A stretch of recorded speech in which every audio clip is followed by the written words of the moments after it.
मैं साहू जी आप लोगों के तौर पर रे कक्षा 12वीं के फिजिक्स के वीडियो लेके आया हूँ। छत्तीसगढ़ बोर्ड में पूछे जाने वाले सारा एमपी बताएंगे। अभी अध्याय 1 चला थे, चैप्टर के नाम है विद्युत आवेश एवं क्षेत्र। पूरा क्वेश्चन बन चुके हैं, लेकिन आज बढ़ातन जे आईएमपी 20 साल में पूछे गए छोटे छोटे 1 नंबर 2 नंबर के क्वेश्चन, छोटे छत्तीसगढ़ में पूछे गए 1 नंबर 2 नंबर के क्वेश्चन। अब ध्यान से सुनते रहो। आज एक क्वेश्चन लिख दिए हैं, आंसर तुमको ही लिखना है, बस आंसर मेरी बात को सुनते रहो। पहला क्वेश्चन है, बरसात के दिनों में बिजली गिरने पर कार के अंदर रहना चाहिए क्यों? ये पूछा गया। हाँ, उससे पहले कुछ चीज सुन लो। देखो, जैसे ये चालक है, इस चालक को आवेश दोगे तो आवेश हमेशा बाहरी पृष्ठ में रहता है। एक चीज ध्यान रखना, आवेश कहाँ रहता है? बाहरी पृष्ठ। इसके अंदर में आवेश नहीं रहता। आवेश कहाँ रहता है? बाहरी पृष्ठ में, इसके अंदर में आवेश नहीं। एक क्वेश्चन तुम लोगों को कर रहा हूँ, ये बहुत बड़ा नोट है, ध्यान रखना। एक सिंपल है, आवेश को किसी भी चालक को आवेश दोगे, जैसे इसको आवेश दे दिए तो आवेश क्या रहेगा? इसके बाहरी पृष्ठ में समान रूप से वितरित होगा, लेकिन अंदर में आवेश नहीं रहेगा। जैसे इसको आवेश दिए तो आवेश तो बाहर रहेगा, लेकिन अंदर में आवेश नहीं रहेगा। ठीक है, जैसे मैं क्वेश्चन करूं, एक खोखला गोला है, इसके अंदर एक लड़की है और एक लड़की बाहर है, और इसको करंट से जोड़ दिया गया। इसको किससे जोड़ दिया गया? करंट से। अब मैं पूछूं कौन मरेगा? ये भी लड़की टच की है और ये भी लड़की गोला को टच की है। ये खोखला गोला है, ये अंदर में लड़की है और ये बाहर, दोनों इसको टच करके रखें। इसको किससे जोड़ दिया गया? करंट, विद्युत डाल दिया गया। तो कौन मरेगा? तो सब लोग बोलेंगे सर ये मरेगा। गलत, ये मरेगा, ये मरेगा, और इसको कुछ नहीं होगा। क्यों? आवेश हमेशा कहाँ रहता है? बाहरी पृष्ठ में, अंदर में आवेश नहीं रहता। तो ये बच जाएगी, किस्मत वाली है, अंदर में है, जबकि लग रहा है यही भुंजा जाएगी, यही मरेगी, और ये बच जाएगी। लेकिन बचेगा कौन? अंदर वाला, क्योंकि अंदर में आवेश नहीं होता। आवेश हमेशा क्या होता है? बाहरी पृष्ठ। अब यही पे आधारित है, बरसात के दिनों में बिजली गिरने पर कार के अंदर रहना चाहिए। अब मान लो ये कार है, मान लो ये कार है, कार के अंदर रहोगे तो बिजली गिरा तो आवेश तो कहाँ रहेगा? बाहरी भाग में। आवेश कहाँ रहेगा? बाहरी बॉडी में रहेगा, अंदर में कोई आवेश नहीं रहेगा। तो अंदर में तुम क्या है? सुरक्षित। तो तुम्हारा आंसर होगा आवेश हमेशा बाहरी पृष्ठ पर होता है, अंदर में आवेश नहीं होता। किसके? चालक के। तो वही कार के कहाँ रहेगा? चालक मतलब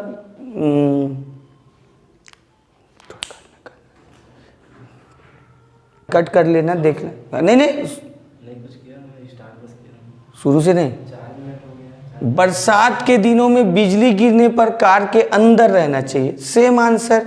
ये जैसे ये कार है, ये क्या है? कार। अगर बिजली गिरेगा तो आवेश हमेशा ये कार के बाहरी भाग में रहेगा, अंदर भाग में आवेश नहीं रहेगा। तो अंदर में तुम क्या है? सुरक्षित हो। तो आंसर लिख लेना, आवेश हमेशा चालक के बाहरी पृष्ठ में होता है, अंदर में आवेश नहीं होता है। अतः बिजली गिरने पर कार के अंदर रहना चाहिए ताकि हम लोग सुरक्षित रहेंगे। एक और क्वेश्चन है, समान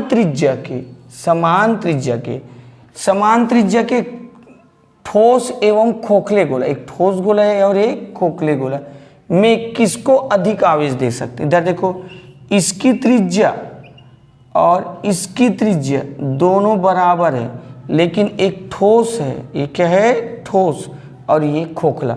अरे तो लोग ड्यूस गेंद, टेनिस गेंद जानते हो ना? तो एक टेनिस गेंद है, सोचो, खोखला है वो टेनिस गेंद और ठोस है वो ड्यूस गेंद।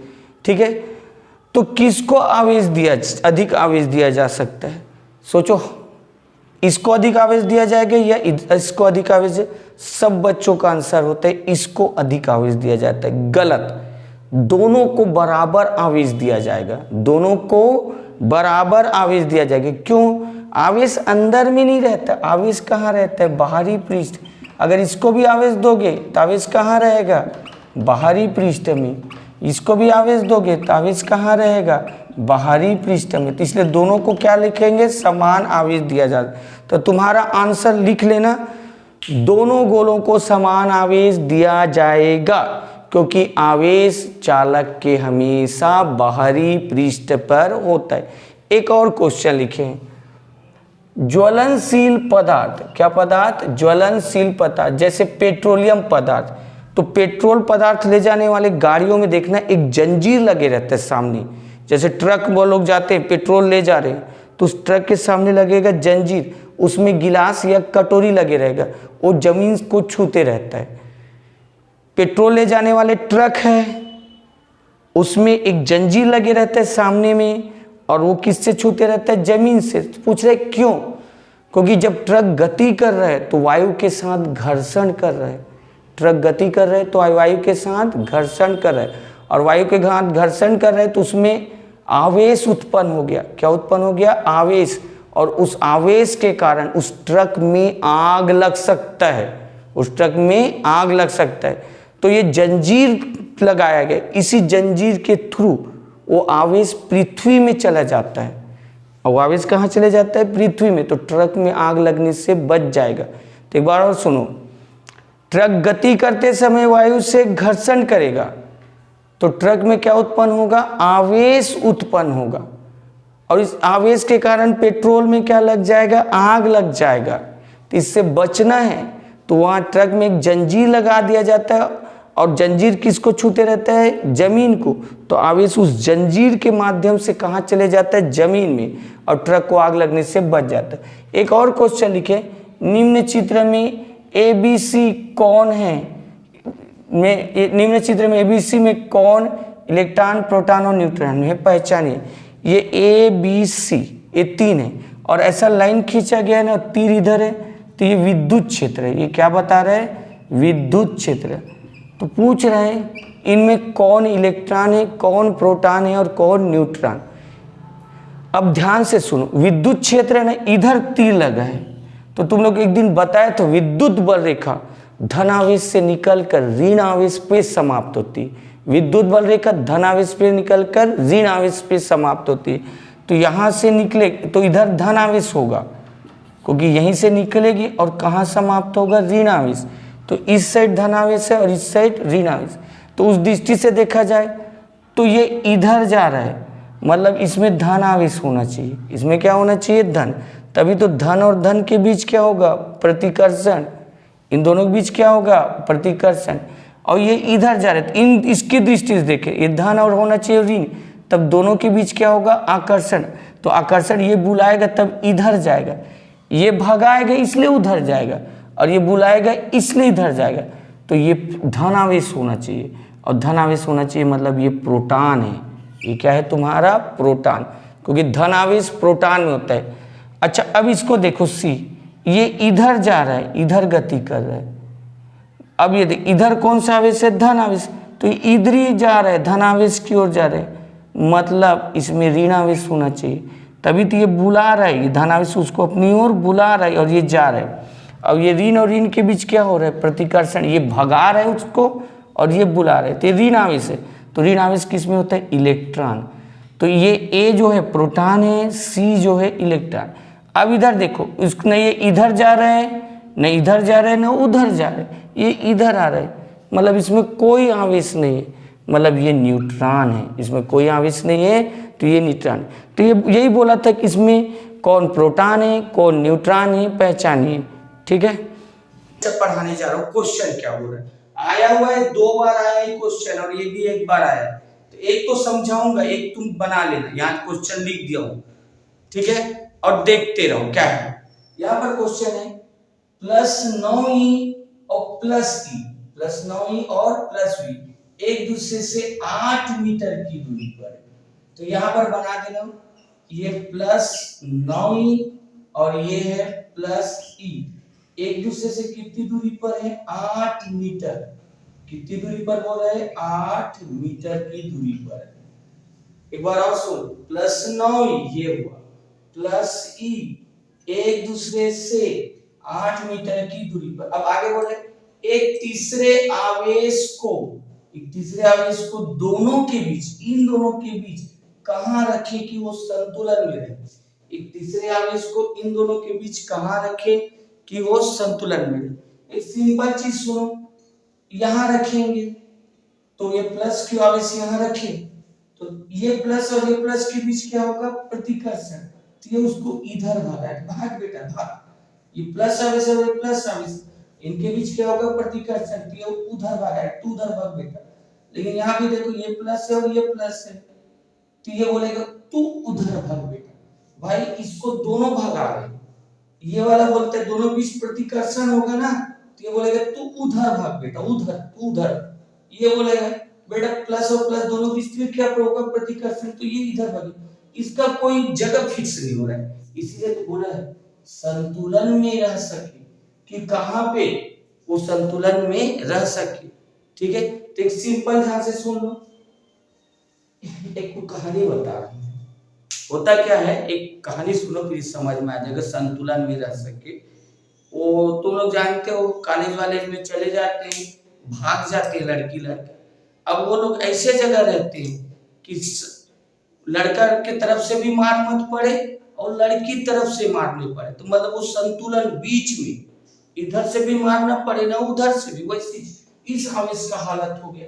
क्योंकि ये लतिया के उधर भगा रहे हैं, वो लतिया के इधर भगा रहे थे, लोग कहाँ रहे, तो ऐसे जगह रहे जाके दोनों तरफ का प्रभाव बराबर, मतलब इधर से लगने वाला बल और इधर से लगने वाला बल दोनों क्या रहे, बराबर। बस ये ऐसे जगह रहेगा जहां से दोनों तरफ का बल क्या रहेगा, बराबर। तो हम लोग ये लिख दिए, माना प्लस ई से x दूरी पर तीसरे आवेश को q को रखा गया, तो यहां से प्लस 9e से कितने दूरी पर, x दूरी पर, प्लस 9e से x दूरी पर तीसरे आवेश q को रखा गया। अच्छा इधर देखो, ये टोटल 8 है और ये x है, तो ये जो बचा दूरी होगा वो 8 माइनस x होगा। बड़ा दूरी 8, ये x, तो इतना बच गया था ये वाला, वो कितना हो जाएगा 8 माइनस x, इसी को ध्यान रखना। टोटल दूरी 8, ये दूरी को x और लिखे है 8 माइनस x। मैं बोला यहाँ लगने वाला बल और यहाँ पर लगने वाले बल बराबर, तो तुम लोग एक वर्ड लिख देना संतुलन में। क्या लिख देना, संतुलन में F1 बराबर F2। यहाँ बल, तो यहाँ के बल को F1 बोला और यहाँ के बल को F2, तो F1 बराबर F2। गॉस ने प्रमेय पढ़ा है, तुम्हें बताया था बल का सूत्र होता है 1/4 पाई एप्सिलॉन 0 आवेश का गुणनफल। किसका गुणनफल, आवेश, तो ये आवेश और ये आवेश का गुणा करो, इन आवेशों को क्या करो, गुणा करो। तो ये आवेश है 9e और ये आवेश है q, इनका गुणा करो और दूरी, दूरी कौन है, x, यहाँ देखो दूरी क्या है, x कर, तो ये तो कांस्टेंट राशि 1/4 पाई एप्सिलॉन 0, इन दोनों का गुणा करो तो 9e और प्लस q का गुणा हो गया, और दूरी का वर्ग, तो दूरी कितना है, x। इधर का देखो, इन दोनों बीच बल लग रहा है, इसके और इसके बीच, तो 1/4 पाई एप्सिलॉन 0, ये है q और ये है e।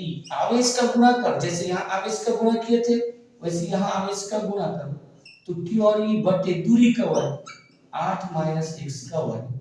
अच्छा इधर देखो, इधर भी है कट गया, q इधर भी है कट गया, e इधर भी कट गया, तो यहाँ बचा 9 बटे x स्क्वायर, 9 बचा और बटे में x स्क्वायर, यहाँ कुछ नहीं बचा तो 1 बचा, नीचे में बचा 8 माइनस x का वर्ग, 8 माइनस x का वर्ग, 9 बटे x स्क्वायर 8 माइनस x का।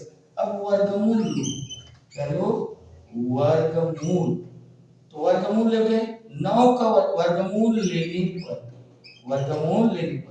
9 का वर्गमूल 3, 9 का वर्गमूल 3, x स्क्वायर का x, 9 का वर्गमूल 3, x स्क्वायर तो वर्ग और x वर्गमूल कट जाएंगे, x स्क्वायर का x, 1 का वर्गमूल 1, वर्गमूल कट जाएंगे, तो 8 माइनस x।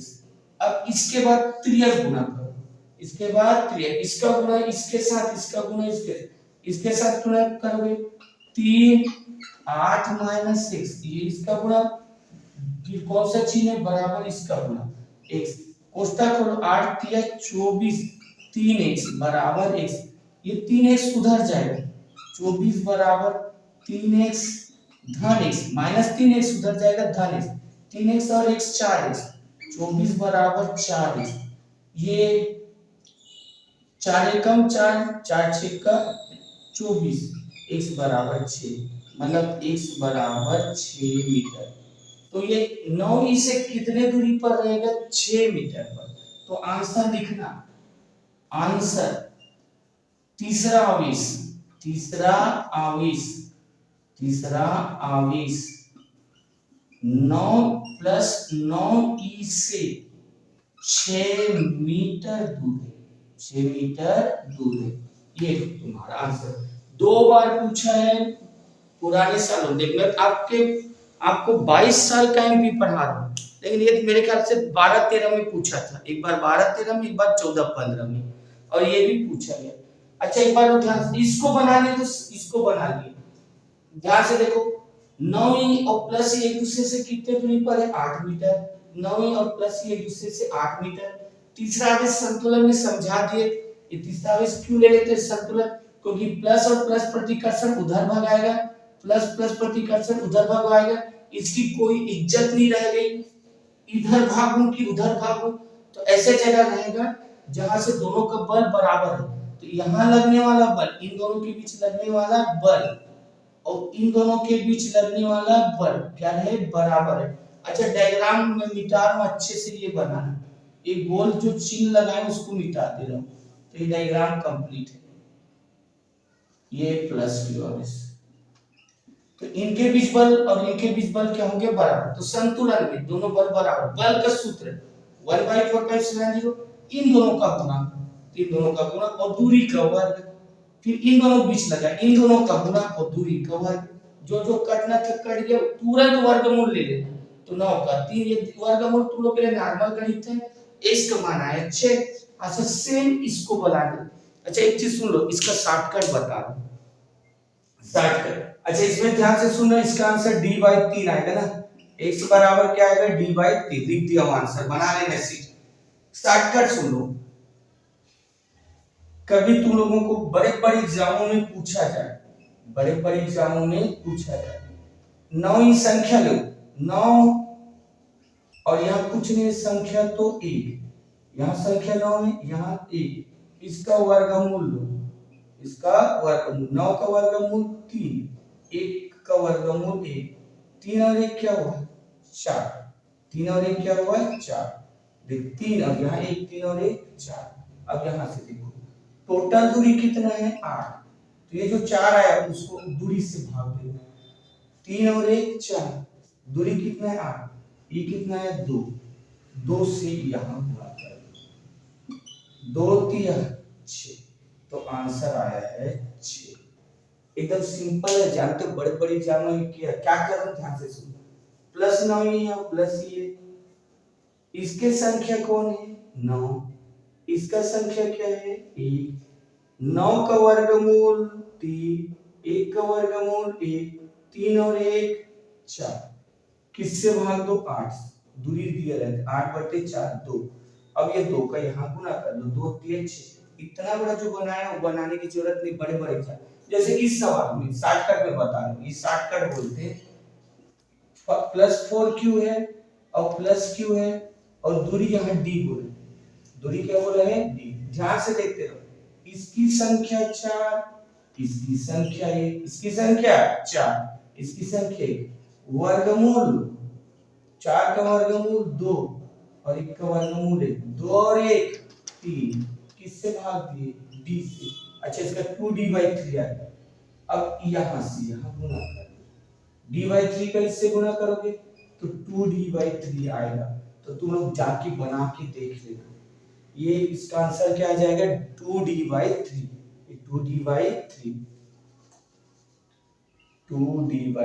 ये आंसर आएगा ये शॉर्टकट ये कहाँ लागू होता है बता देना ये तो विद्युत में लागू होगा चुंबक में भी ये नियम लागू होता है और गुरुत्वाकर्षण में भी ये नियम लागू होता है अगर ऐसा क्वेश्चन विद्युत का बोले चुंबक का बोले तो शॉर्टकट बनाते हैं इसको बच्चे तो नहीं करते ऐसी सिंपल। हाँ लेकिन तेरे 12वीं बोर्ड में कौन सा बोर्ड, 12वीं बोर्ड, ये डिटेल करना, 2-3 बार पूछे